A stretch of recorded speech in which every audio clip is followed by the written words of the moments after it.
You're not weak. You're just untrained. No one taught you how to suffer correctly. No one taught you how to stay calm when life attacks. No one showed you how to build a mind that doesn't break under pressure. Stoicism did. 2,000 years ago, men figured out how to become mentally unbreakable. Not through motivation, not through positivity, through philosophy that actually works. Marcus Aurelius ruled an empire while it crumbled. Epictetus was a slave who became freer than his masters. Seneca faced death with complete calm. They weren't superhuman. They just understood something you don't yet. And by the end of this video, you'll understand it too. This isn't about feeling good. This is about becoming strong. Most self-help tells you to avoid pain, to protect your peace, to prioritize comfort. Stoicism tells you the opposite. It teaches you to use pain, to master discomfort, to build an inner fortress that nothing can touch. If you want to apply these principles in real life, not just listen to them, I've put a resource in the description. A program focused on mental discipline and emotional control. You don't need it now. Just remember it's there. Because what I'm about to show you isn't theory. It's a system that turned ordinary men into legends. And it can do the same for you. But first, you need to understand why you break. Act 1. Why you break. You live in the safest, most comfortable era in human history. And yet you're more fragile than ever.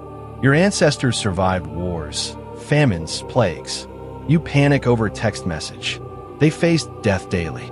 You spiral over a bad day at work. What happened? You became emotionally dependent. Every morning, you check your phone, hoping for validation. You scroll, searching for something to make you feel okay. You need likes to feel worthy. You need approval to feel secure. You need constant stimulation to feel alive. And when you don't get it, you break. You've been taught that comfort is the goal. That happiness means no stress, no pain, no difficulty. So you avoid hard conversations. You stay in situations that slowly kill you because leaving is uncomfortable. You choose easy over right, safe over growth, pleasure over purpose. And every time you choose comfort, you become weaker. The Stoics knew this. They practiced voluntary discomfort, not because they were masochists, because they understood that strength only grows under pressure. Seneca slept on hard floors to remind himself he could survive without luxury. Marcus Aurelius woke before dawn to do the work no one else wanted to do. They made themselves uncomfortable on purpose, because they knew if your happiness depends on perfect conditions, you will never be happy. Your mind is a battlefield, and you're losing. Anxiety about the future, regret about the past, comparison to others, fear of judgment, need for control, addiction to distraction. You wake up and immediately give your attention away to notifications, to news, to other people's opinions, to things you cannot control. And by the time you realize it, the day is over. And you've lived in your head, not in reality. The Stoics had a term for this, prosoke. Attention. They believed the most important skill in life was directing your attention correctly. Not toward what you fear, not toward what you want, toward what you can control. And most of what you worry about, you cannot control. You've been sold a lie. That positive thinking solves everything. That if you just believe hard enough, visualize clearly enough, affirm loudly enough, life will work out. It won't. Positive thinking without discipline is delusion. Hope without action is weakness. Optimism without realism is stupidity. The Stoics weren't pessimists, but they weren't naive either. They practiced premeditatio malorum, negative visualization. They imagined everything that could go wrong. Not to be afraid, to be prepared. Marcus Aurelius wrote, "When you wake up in the morning, tell yourself, today I will meet people who are meddling, ungrateful, arrogant, deceitful, envious, and antisocial."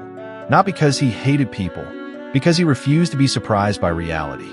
If you expect life to be easy, every difficulty will destroy you. If you expect life to be hard, nothing will surprise you. That's not negativity. That's strength. Here's the truth. If your peace depends on the world behaving well, you will never be at peace. If you need people to agree with you, you'll be angry forever. If you need success to feel worthy, you'll be anxious forever. If you need comfort to feel safe, you'll be weak forever. Because the world will not behave. People will disappoint you. Life will hurt you. Things will go wrong. And if you haven't built something inside yourself that doesn't depend on external conditions, you will break. The Stoics built that. They called it the inner citadel, an unbreakable fortress of the mind. And that's what you're going to learn to build. Act 2, Stoic Foundation. This is the most important concept in Stoicism. Master this and your life changes. There are 2 categories of things. Things you control and things you don't. You control your thoughts, your actions, your reactions, your effort, your character. That's it. You don't control outcomes, other people, the past, the future, your reputation, success, failure, or what happens to you. Most people spend 90% of their energy on things they don't control. Then wonder why they're exhausted and miserable. Epictetus said, "Make the best use of what is in your power and take the rest as it happens." Not as you want it. As it happens, someone betrays you. You don't control that. You control how you respond. A project fails. You don't control that. You control what you do next. Your body gets sick. You don't control that.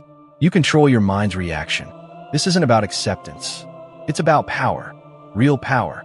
The only power that exists. When you stop fighting reality, you become unstoppable. Comfort is not your friend. Comfort is a slow poison. The more comfortable your life becomes, the weaker you become. Your tolerance for difficulty shrinks. Your resilience disappears. Your discipline fades. The Stoics understood this, so they deliberately made life harder. Seneca wrote, "Set aside a certain number of days during which you shall be content with the scantiest and cheapest fare, with coarse and rough dress, saying to yourself, 'Is this the condition that I feared?'" He practiced poverty while rich. Why? So that if he ever lost everything, it wouldn't break him. You need to do the same. Not extreme, just strategic. Take cold showers. Fuss occasionally. Wake up early even when you don't have to. Do hard things when easy options exist. Say no to pleasure, sometimes for no reason. Train your mind to be okay with discomfort, because life will bring discomfort whether you're ready or not. And when it comes, you'll either break or stand firm. That choice is made now. In practice, love your fate, not tolerate it. Love it. This is the most advanced Stoic practice, and the most powerful. Nietzsche later called it the formula for human greatness, that one wants nothing to be different, not forward, not backward, not in all eternity. Everything that happened to you, good and bad, made you who you are. Every betrayal taught you discernment. Every failure taught you resilience. Every loss taught you detachment. You didn't choose those things, but they chose you. And you can either resent reality or use it. Marcus Aurelius wrote, "A blazing fire makes flame and brightness out of everything that is thrown into it." Be the fire, not the fuel. When something goes wrong, your first thought should not be "why me?" It should be "what now?" Not "this is unfair," but "this is mine to handle." This doesn't mean pretending pain doesn't hurt. It means refusing to add suffering on top of pain. Pain is inevitable. Suffering is optional. Marcus Aurelius wrote meditations while leading armies, managing crises, and facing constant threats. It wasn't a book. It was his inner dialogue.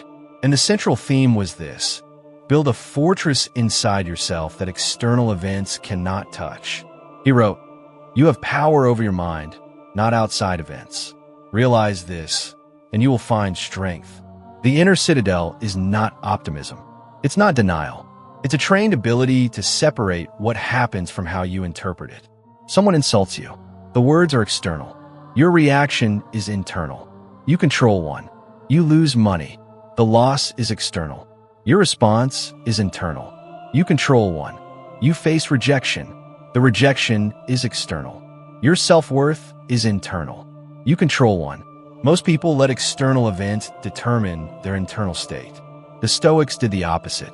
They used their internal state to determine how external events would affect them, and that made them unbreakable. Remember, you will die, not to be morbid, to be free. The Stoics meditated on death daily, not because they were depressed, because death puts everything in perspective. Your embarrassment doesn't matter. Your reputation doesn't matter. You need to be right doesn't matter. You will die, Everyone you know will die. Everything you're worried about will be forgotten. So why waste energy on things that don't matter? Marcus Aurelius wrote, "You could leave life right now. Let that determine what you do and say and think." Imagine you had 1 year left. Would you still care about that argument? That grudge? That petty drama? Death is the ultimate Stoic tool. It reveals what's real and what's noise. And when you live like you're going to die, you finally start living. Most people will hear this and do nothing. They'll feel inspired for an hour, then go back to the same patterns, the same reactions, the same weakness. That's why they stay fragile. If you want structure, exercises, and real discipline, the program I mentioned earlier exists for that reason.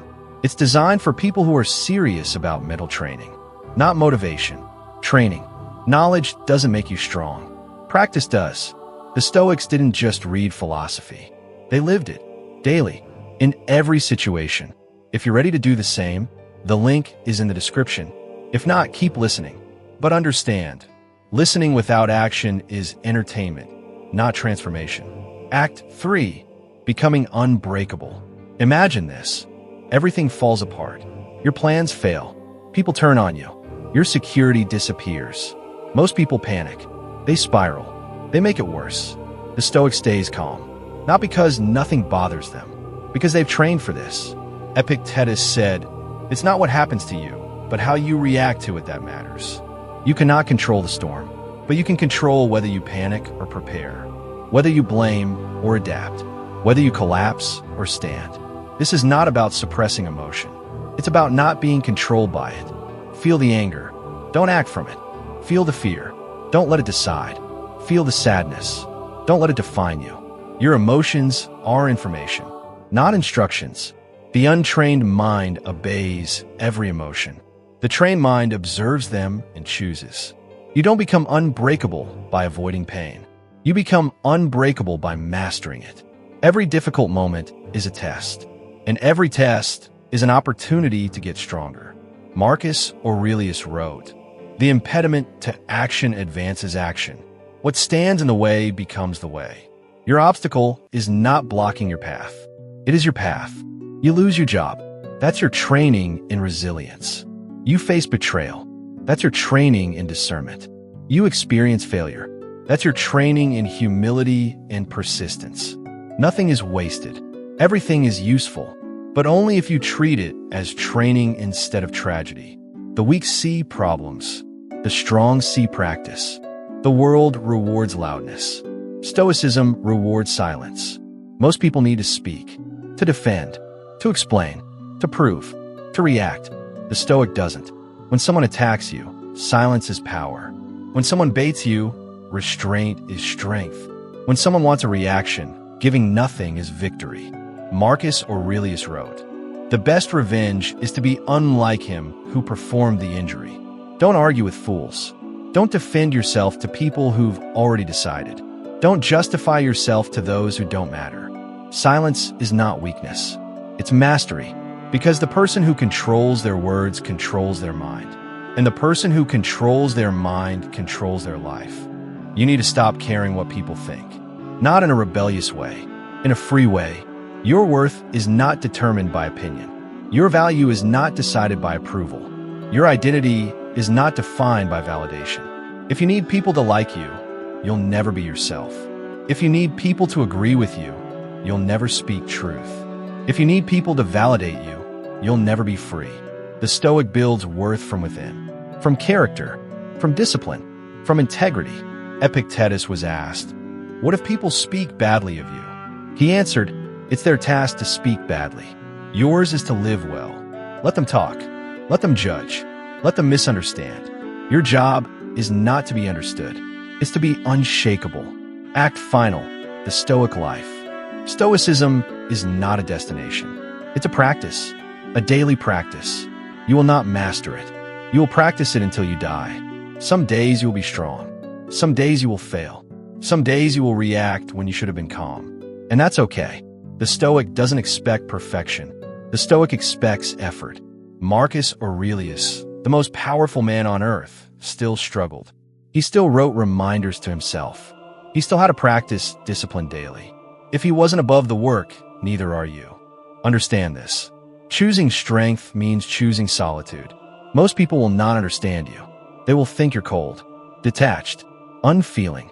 They will mistake your calm for indifference, your discipline for judgment, your silence for arrogance. Let them. The Stoic doesn't need to be understood. The Stoic needs to be strong. And strength is often lonely. Because strength doesn't need validation, doesn't need approval, doesn't need company. You will walk a path most people won't walk. And that's exactly why it's worth walking. The world is loud, chaotic, aggressive, demanding. The Stoic is calm, clear, grounded, unmoved. And that calm is terrifying to those who live in chaos. Your peace is not passive. It's powerful. It's a weapon. Because when everyone else is panicking, you're thinking. When everyone else is reacting, you're deciding. When everyone else is breaking, you're standing. And that makes you dangerous. In the best way, Marcus Aurelius wrote, "Confine yourself to the present.